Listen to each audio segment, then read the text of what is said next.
Donc, Rodolphe, tu me dis quand je peux y aller? C'est bon? C'est bon? Ok. Bien, bon, bonjour à tous. Tout le monde m'entend bien? Bon, parfait.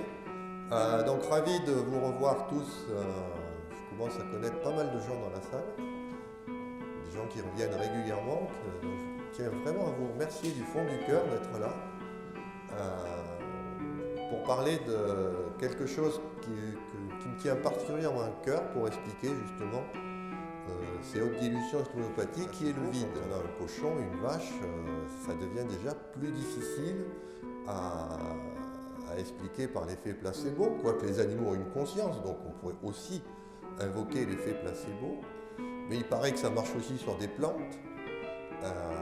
Et que ça peut même marcher dans des situations où vraiment il est très difficile d'impliquer ça. Alors, je vais commencer donc par vous présenter celui avec qui tout a démarré. La deuxième chose, je vais vous emmener très très loin dans l'espace, vers ce qu'on appelle les trous noirs. Ce sont les objets les plus massiques que l'univers est capable de créer. Et ça, c'est une autre théorie qui n'est pas la physique quantique. Vous la connaissez, cette théorie, c'est la théorie de la relativité, puisque qui ne connaît pas la célèbre formule E égale mc carré? C'est-à-dire qu'on peut aussi voir la masse, non pas comme une onde, mais comme une énergie. Et une énergie matérielle, non plus une fréquence.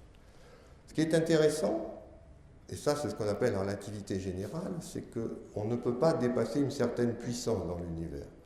Quand vous allez vers des objets qui sont trop massiques, voilà ce qu'ils deviennent. Un trou noir.